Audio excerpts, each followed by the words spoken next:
Hello to all of you. I am Mrityunjay Rai and I most welcome to all of you in this beautiful session of Indian Polity Means Writing Practice. नमस्कार, मैं मृत्युंजय राय और मैं आपका स्वागत करता हूं इस खूबसूरत सी सभा में जिसमें हम बात करेंगे भारतीय राज्य व्यवस्था मुख्य परीक्षा लेखन अभ्यास सत्र। हम लोगों ने पिछली क्लास में बात किया था different type of government system का, और जिसमें हमने बात किया था कि आप डेमोक्रेसी और रिपब्लिक से क्या समझते हैं। डेमोक्रेसी और रिपब्लिक के बाद हम आज बात करेंगे कि आप मोनार्की से क्या समझते हैं। What do you mean by monarchy? राजशाही बिल्कुल क्लियर है कि रूल बाय किंग और क्वीन, जहां पे राजा या रानी का शासन हो वो क्या है? मोनार्की है। और यहीं पे हम बात करेंगे कि जो वंशानुगत शासन जहां पे होगा वो मोनार्की, जैसे ब्रिटेन मोनार्कियल डेमोक्रेसी है जबकि भारत रिपब्लिकन डेमोक्रेसी। आप लिख लीजिए इस बात को कि Britain is the monarchial democracy while India is the Republican democracy. Bharat क्या है? रिपब्लिकन डेमोक्रेसी है और ब्रिटेन क्या है? मोनार्कियल डेमोक्रेसी है। Is that clear? Next is autocracy, rule by one man show. अच्छा, यहां से एक सवाल आपको मैं बीच में और देना चाहता हूं। मैं चाहता हूं कि पहले आप एक सवाल लिख लें, एक क्वेश्चन लिखिए जिसका आपको आंसर लिख करके कमेंट बॉक्स में पोस्ट करना है। Discuss the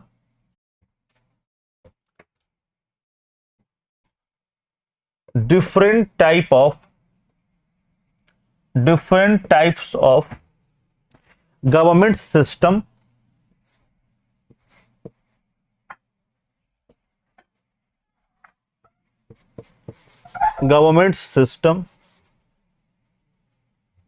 discuss the different type of government system।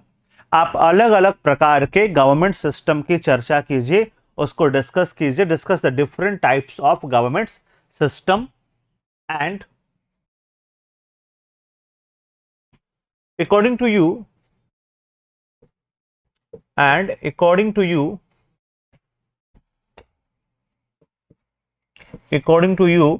which system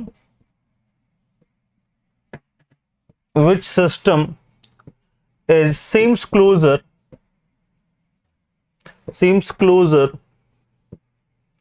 to Indian system,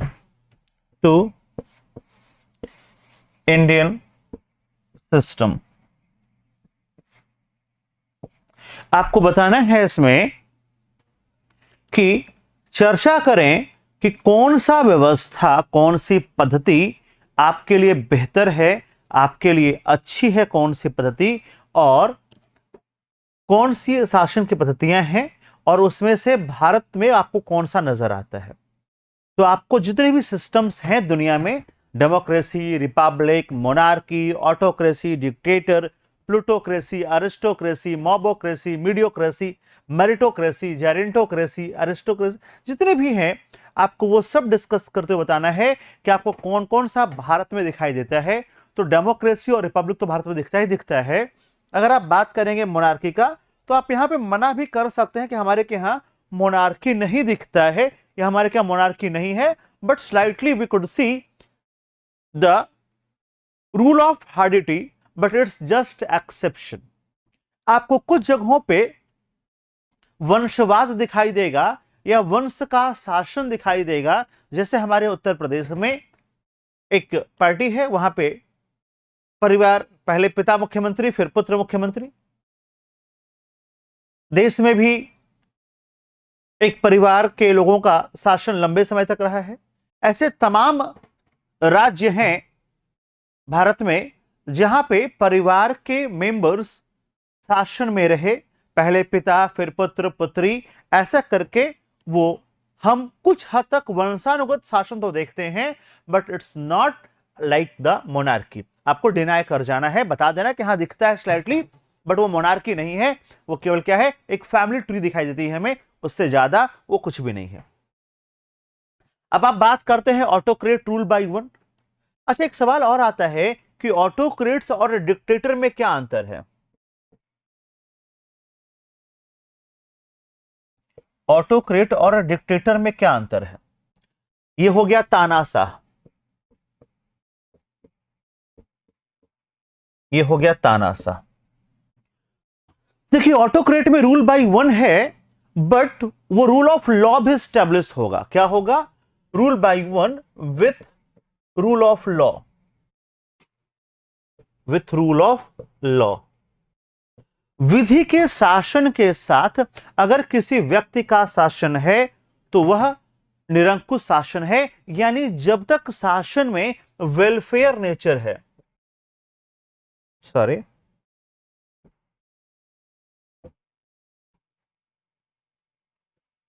welfare nature of government,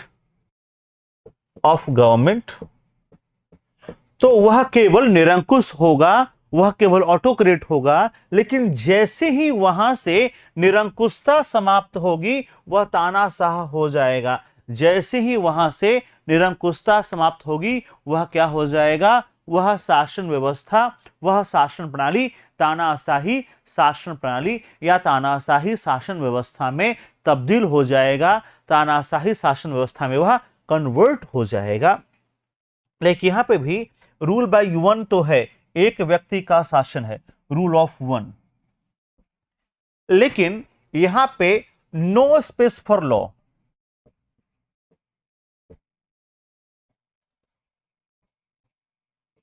यहां पे विधि व्यवस्था के लिए कोई स्थान नहीं बचेगा।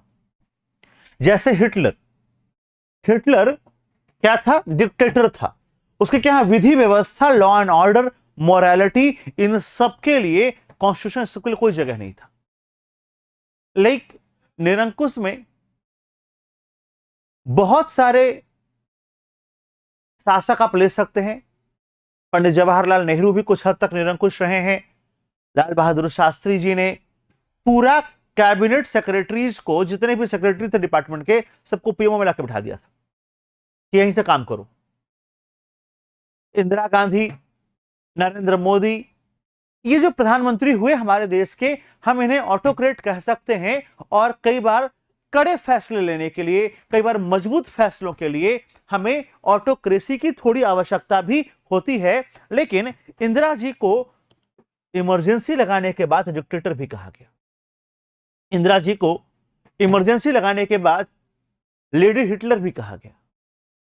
क्यों? क्योंकि इमरजेंसी के दौरान रूल ऑफ लॉ के लिए संभवतः देश में जगह नहीं थी। जिसने भी आवाज उठाई, जिसने भी मुंह खोला, उसे जेल की हवा खानी पड़ी। All those who were against the government must put on behind the bars. Okay, अगला जो हम बात करेंगे, ये क्वेश्चन हो गया।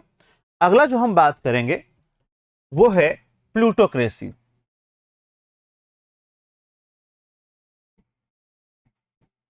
प्लूटोक्रेसी, इसका मतलब होता है धनतंत्र। धनतंत्र,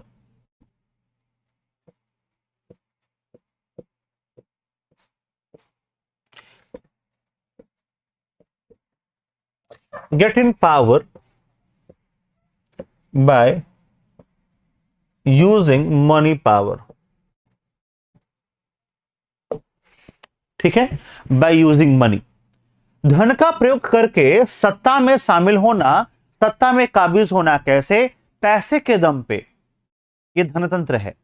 अब ये तो क्लियर हो गया कि being in the power by with the help of money और by the money, by the force of money could get the power. ये प्लूटोक्रेसी है।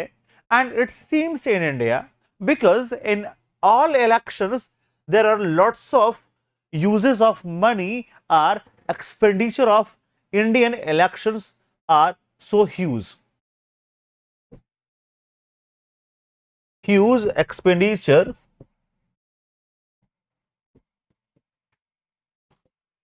in elections।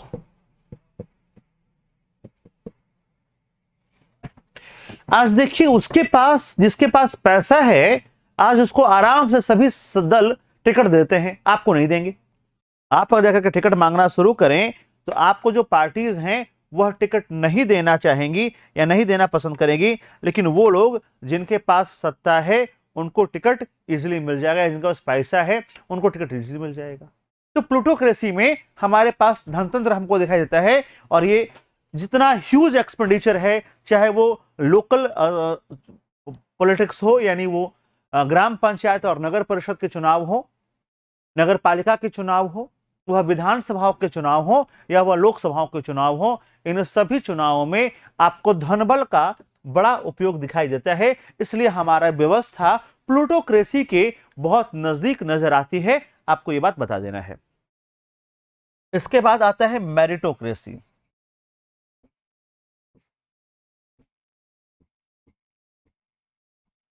गुणतंत्र।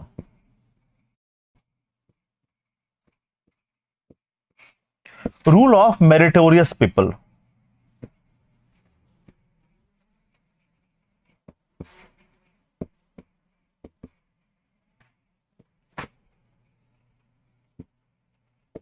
हाँ, रूल ऑफ मेरिटोरियस पीपल ये भारत में न के बराबर दिखाई देता है, क्योंकि हमारे के यहां आप उसको लिख सकते हो कि allocation of portfolios as per the requirement and as per the merit. आप इसको लिख सकते हो यहां पे allocation of portfolios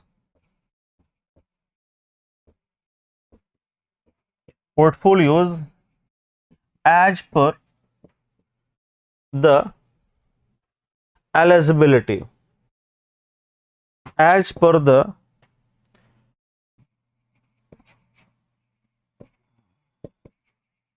required eligibility।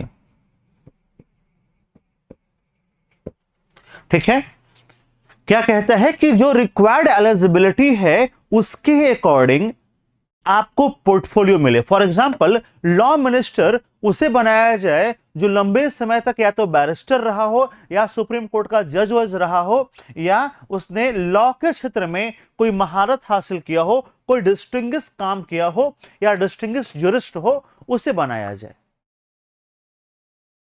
Finance का काम उसे दिया जाए जिसका अकाउंटिंग और टैक्सेशन में जिसने कोई स्पेसिफिक काम किया हो, या जिसको अकाउंटिंग टैक्सेशन का एक वास्ट नॉलेज हो, या उसे किया जाना चाहिए जिसे मॉनेटरी पॉलिसी और हमारे इकोनॉमिक सिस्टम की बहुत डेप्थ में नॉलेज हो। डिफेंस मिनिस्टर उसे बनाया जाए जिसने लंबे समय से डिफेंस को सर्व किया है, उसे बनाया जाए डिफेंस मिनिस्टर। हमारे क्या क्या होता है, सब उल्टा सीधा है। मैं यकीन मानिए, ये दुर्भाग्य है हमारे देश का और हमारी व्यवस्थाओं का कि हमारे के यहां 9वीं फेल कुछ राज्य ऐसे हैं, मैं नाम नहीं लूंगा किसी राज्य का, जहां 9वीं फेल उस राज्य का शिक्षा मंत्री था और मानसिक रोगी राज्य का स्वास्थ्य मंत्री। ये व्यवस्थाओं का, हालांकि आप लिखिएगा नहीं, बट ये बताइए कि हाँ, ऐसा भी कई बार देखने को मिला है कि निरक्षर व्यक्तियों के पास शिक्षा मंत्रालय जैसे अहम पद थे। निरक्षर मंत्रियों के पास शिक्षा मंत्रालय जैसे अहम पद थे। जिन व्यक्तियों को लॉ का बिल्कुल नॉलेज नहीं है, वो लॉ मिनिस्टर, सीए चला रहे हैं रेल मंत्री, मतलब रेल चला रहे हैं सीए, रेल मंत्री हैं आपके। तो ऐसा नहीं होना चाहिए, मेरिटोरियस व्यवस्था चाहिए। और आजादी के बाद से अब तक ये व्यवस्था हमें लगभग न के बराबर दिखाई देती है। हाँ, हालांकि अभी थोड़ा सा अच्छा काम किया है हमारे माननीय प्रधानमंत्री मोदी जी ने। सुब्रमण्यम जयशंकर को विदेश मंत्री बनाया गया, एस जयशंकर। सुब्रमण्यम जयशंकर साहब भारतीय विदेश सेवा के अधिकारी थे और उन्हें रिटायर होने के बाद विदेश मंत्री का दायित्व दिया गया, जो वास्तव में मेरिटोक्रेसी की स्थापना है। आप कह सकते हो कि क्या है, मेरिटोक्रेसी की स्थापना करने की कोशिश है कि भारत में भी गुणतंत्र स्थापित किया जाए, भारत में क्या हो, गुणतंत्र लागू हो। क्लियर? भारत में क्या हो, गुणतंत्र लागू हो। एक आपको पढ़ना है aristocracy.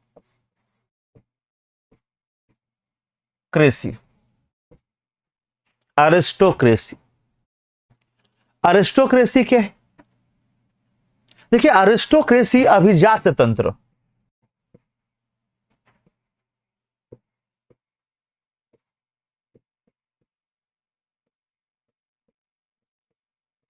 Rule by elite class, rule by aristocrats, rule by aristocrats या इलीट क्लास। जो इलीट क्लास के लोग हैं, जो अरिस्टोक्रेट्स वर्ग के लोग हैं, उस वर्ग के लोगों को क्या मिलेगा? अभिजात्य तंत्र, शासन का मौका मिलेगा। और ये हमारे देश में खूब दिखाई देता है। राज्यसभा में जो लोग आते हैं, या राज्य की विधान परिषद में जो लोग आते हैं, या राज्य विधानसभाओं और लोकसभा में जो लोग आते हैं, उनमें से मैक्सिमम अरिस्टोक्रेट्स होते हैं। और आज एक नया ट्रेंड चला है हमारे देश में, हमारी व्यवस्था में, to give the tickets to film stars, to sports person.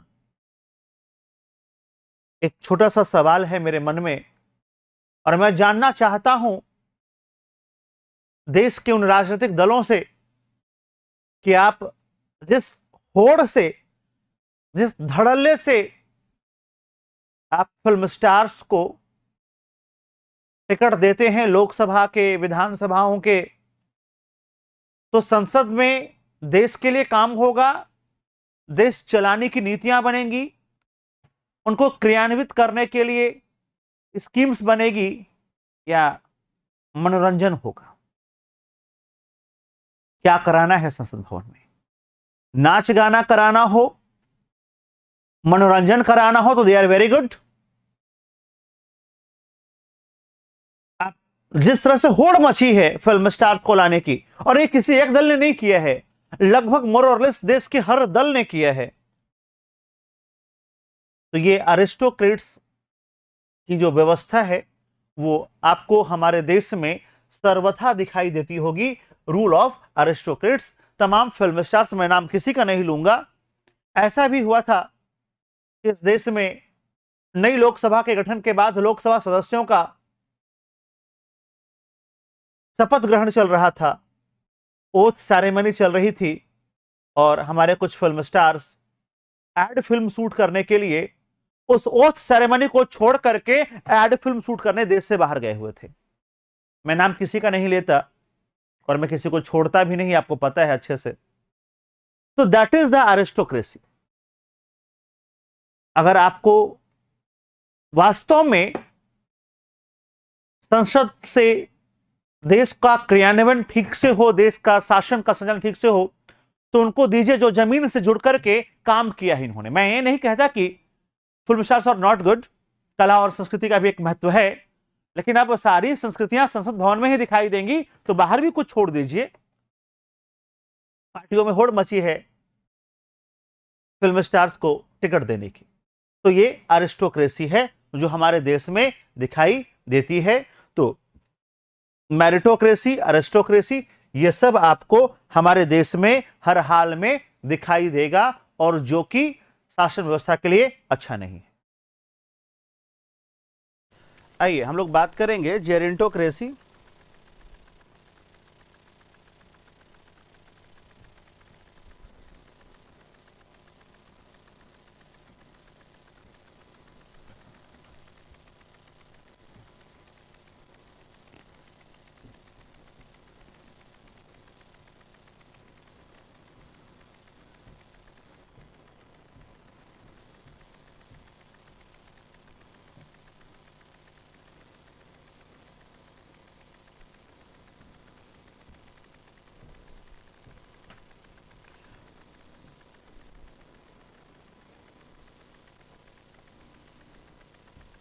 हाँ, हम लोग बात करेंगे वृद्ध तंत्र की।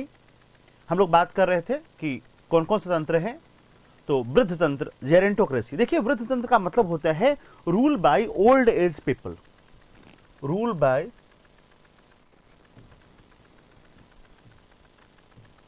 Old age people. क्या आपको इंडिया में जेरेंटोक्रेसी दिखाई देता है या नहीं दिखाई देता है? अगर मैं आपसे एक सवाल पूछूं कि क्या भारत में प्रधानमंत्री बनने की कोई न्यूनतम उम्र है, आप कहोगे सर हाँ है ना। लोकसभा का सदस्य बनने की न्यूनतम उम्र है, यानी 25 साल का व्यक्ति जो लोकसभा का सदस्य बन सकता है वह प्रधानमंत्री भी बन सकता है। लेकिन हमारे के यहां अब तक जो सबसे युवा प्रधानमंत्री हुए राजीव गांधी जी, उनकी उम्र 35 वर्ष थी। उनकी उम्र 35 वर्ष थी। यानी हम जो परंपरा रही है या जो हमने देखा है इतिहास, तो प्रधानमंत्री हम लोग कब बनाते हैं? 60 साल के बाद, रिटायरमेंट की उम्र में हम बनाते हैं प्रधानमंत्री। या हमारे यहाँ प्रधानमंत्री बनते हैं रिटायरमेंट की उम्र में, मंत्री रिटायरमेंट की उम्र में। आप देखिए विदेशों में, दुनिया के तमाम देशों में बहुत यंग, एनर्जेटिक, डायनेमिक टाइप के आपको पॉलिटिकल लीडर मिलेंगे जो कम उम्र में बने होंगे नेता, और वो जेरेंटो, वो डायनेमिक होंगे, एनर्जेटिक होंगे, यंग होंगे। और हमारे के यहाँ आपको जेरेंटोक्रेसी दिखाई देगी। कुछ अगर लोगों को छोड़ दे, जैसे अभी कुछ सांसद और मंत्री, जैसे अभी हमारे केंद्रीय मंत्री हैं अनुराग ठाकुर जी, वो युवा हैं। ऐसे कुछ मंत्री हैं अभी अपने के यहाँ जो युवा हैं। बाकी तो हम मंत्री बनाते हैं 60, 65, 70 पे। एक अच्छा कदम हमारे प्रधानमंत्री जी का है कि 75 प्लस वाला अब जो है, या 75 क्रॉस करने के बाद अब व्यक्ति किसी भी मंत्री पद को धारण नहीं करेगा, वह प्रधानमंत्री, मुख्यमंत्री नहीं होगा। ये उनका अपनी पार्टी के लिए बनाया गया नियम है। तो इस नियम को पूरे लोकतंत्र में आवश्यक रूप से इस्तेमाल किया जाना चाहिए और इसे सबके लिए आवश्यक बनाया जाना चाहिए। फिलहाल जो हमें दिखाई देता है कि yes, in India we could see, yes in India we could see the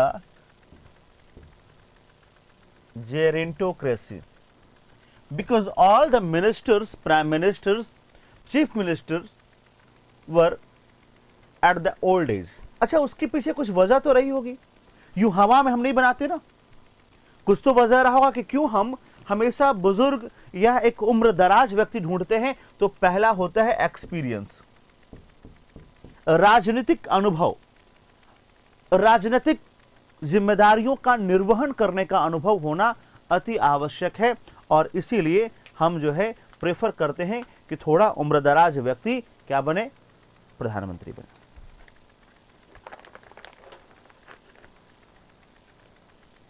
इसीलिए हम प्रेफर करते हैं कि थोड़ा उम्रदराज व्यक्ति क्या बने? मंत्री बने। तो हम उम्रदराज लोगों को प्रेफरेंस देते हैं प्रधानमंत्री और मंत्री बनने में। उसके बाद दूसरा देखिए, कई बार क्या होता है कि भारत में और दुनिया में सांस्कृतिक अंतर बहुत ज्यादा है।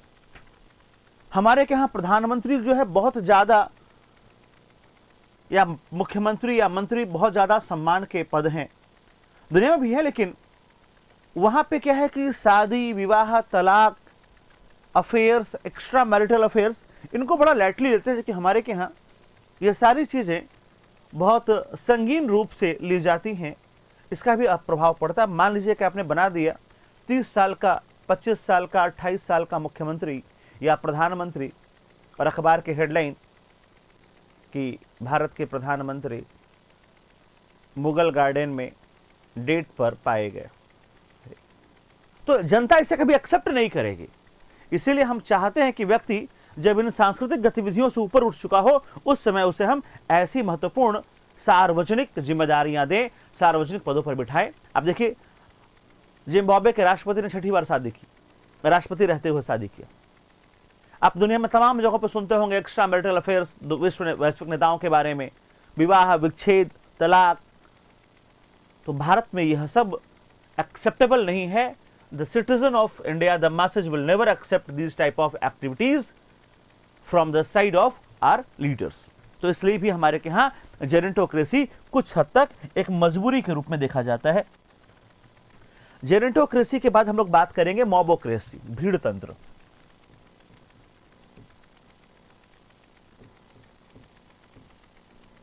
भीड़ तंत्र, देखिए भारत में कुछ हद तक हमारे के यहाँ मॉबोक्रेसी मतलब rule by the mob, crowd. लोकतंत्र में जो सत्ता होती है वो सबसे समझदार व्यक्ति के हाथ में नहीं होती है, बल्कि औसत दर्जे के लोगों के हाथ में होती है। जो सत्ता डिसाइड होता है वो मॉब डिसाइड करता है, न कि सारे पढ़े लिखे और वैज्ञानिक किस्म के या average extra intelligent extra intellectuals people नहीं करते हैं। देखिए, जो जीत होता है चुनाव में हमारे के यहाँ, वह जीत तय होता है उस क्षेत्र के लोगों से जो बैठ करके मीटिंग करते हैं कि बताओ किसको बनाया जाए प्रधानमंत्री, या अक्सर ग्राम प्रधान ने अगर कह दिया कि भैया इस गांव से इसको जितवाना है या इस पार्टी को वोट देना है, तो उसके आधार पे पूरे गांव की विचारधारा बन जाती है, या पूरे गांव पे उस एक व्यक्ति की विचारधारा थोप दी जाती है, और अक्सर ऐसा ही होता है। तो कहीं ना कहीं भारत में कुछ हद तक हमें भीड़ तंत्र दिखाई देता है, क्योंकि कई बार भीड़ जो है विवेक से नहीं भावनाओं से संचालित होता है। आपको दिखाओ, कई बार सिंपैथी वोट मिलते हैं, कई बार व्यक्ति जीतते जीतते हार जाता है, क्योंकि वहां पे भावनाएं, इमोशन, सिंपैथी, कई बार आपने देखा होगा कि यही वजह है कि हमारे के यहाँ चुनाव प्रचार में हमारे नेताओं ने मर्यादा और संयम को ताक पर रख करके, नैतिकता और पदों की गरिमा को ताक पर रख करके अनर्गल बयान दिए हैं, और अनर्गल बयानों से भरा हुआ है चुनावों का प्रचार कैंपेन। क्यों? क्योंकि वो चाहते हैं कि आपके दिल पे प्रहार करें, आपके दिल पे चोट करें, आपकी भावनाओं को जागृत करके, उद्वेलित करके, एक्साइट करके आपका मत अपने पक्ष में ट्रांसफर करा ले। आपका वोट, आपकी आइडियोलॉजीज को वो टच करना चाहते हैं। तो yes, we can see the mobocracy in India, because maximum the decisions in India taken by the mobs, not by the highly qualified or intellectual people, not by the highly intellectual people. Okay? उसके बाद एक आता है mediocrity.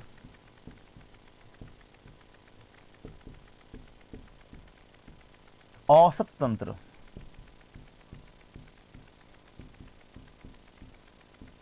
औसत तंत्र, mediocrity, औसत तंत्र। ये मीडियोक्रेसी क्या है?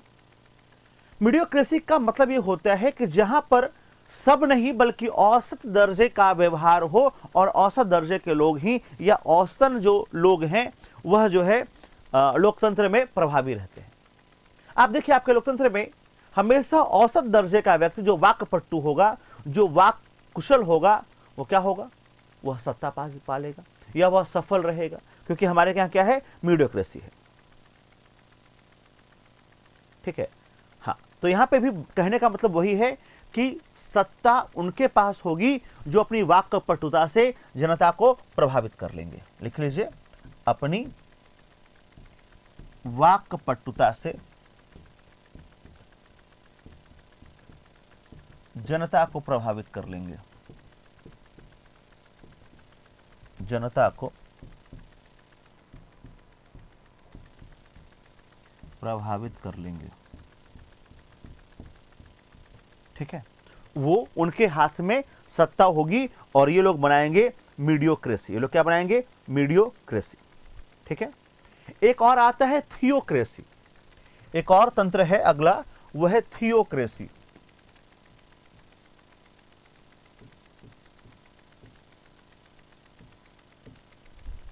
थियोक्रेसी।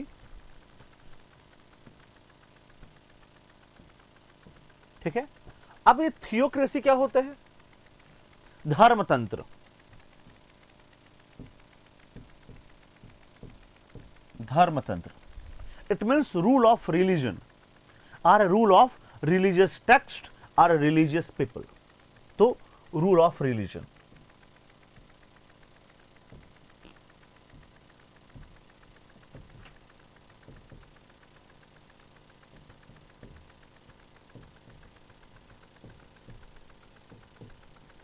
या तो धार्मिक व्यक्ति या धार्मिक ग्रंथ, धार्मिक पुस्तक जो है क्या करेगी? रूल करेगी। Rule of religious people or religious text. Rule of religious people or religious text. Clear है? Rule of religious text or religious people. वो लोग जो धर्म से जुड़े हुए लोग होंगे, जो धार्मिक लोग होंगे, उनके माध्यम से शासन चलाया जाएगा। ये भारत में नहीं है, because not seen in India, not seen in India. Because क्यों नहीं करते भारत में, उसको क्यों नहीं देखते हम? क्योंकि भारत में उसको इसलिए नहीं देख पाते हैं क्योंकि यहां पूर्णतः completely secular, we are completely and positively secular.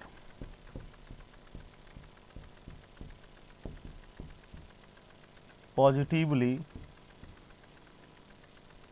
Secular, हम लोग पूर्णतः सेक्युलर देश हैं। जैसे पाकिस्तान हो गया, इराक ईरान हो गया, सऊदी अरब के जो देश हैं वो धार्मिक देश हैं, वहां पे धर्म विशेष की प्रधानता है।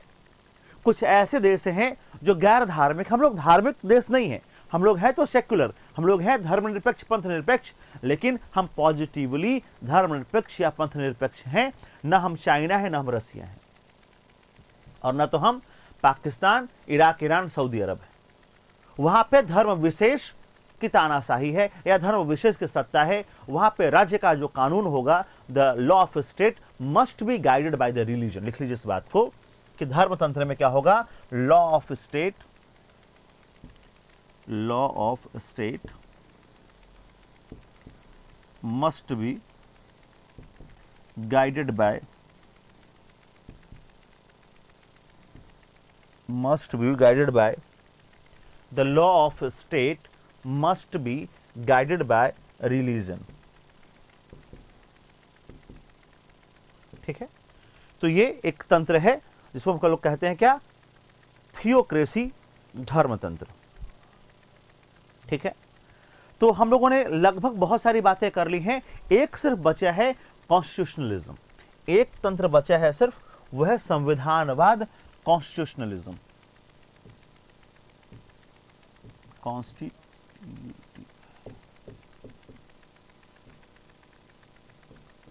कॉन्स्टिट्यूशनलिज्म, संविधानवाद। अब यहां पे एक टर्म आ गया पहले ही, कॉन्स्टिट्यूशन। तो फिर सवाल उठता है कि what do you mean by constitution? आप संविधान से क्या समझते हैं? तो आप कह सकते हैं कि कॉन्स्टिट्यूशन, यहां पर अगर हम बात करें constitution,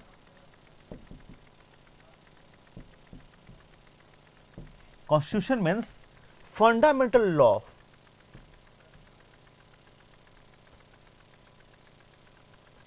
fundamental law of state,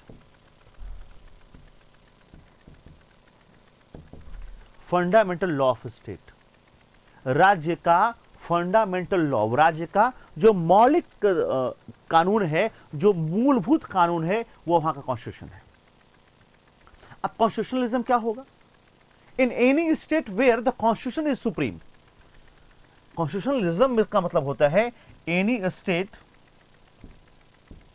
where constitution is supreme, constitution is supreme. एक ऐसा राष्ट्र, एक ऐसा राज्य जहां पर संविधान क्या है, सर्वोच्च है। जहां पर कॉन्स्टिट्यूशन सुप्रीम होगा, जहां पर संविधान सर्वोच्च होगा, वहां पे क्या स्थापित होगा? तो वहां पे कॉन्स्टिट्यूशनलिज्म स्थापित होगा। एक ऐसा प्रांत, एक ऐसा समाज जहां पे संविधान सर्वोच्च है, वहां पर क्या है? वहां पर कॉन्स्टिट्यूशनलिज्म एस्टैब्लिश होगा, वहां पर संविधानवाद एस्टैब्लिश होगा। बोलो क्लियर है? क्या होगा वहां पर? कॉन्स्टिट्यूशनलिज्म होगा, वहां पर संविधानवाद होगा। जहां पर रूल ऑफ लॉ हो, फुल्ली एस्टैब्लिश हो, क्या प्रोसेस, क्या हो? Rule of law.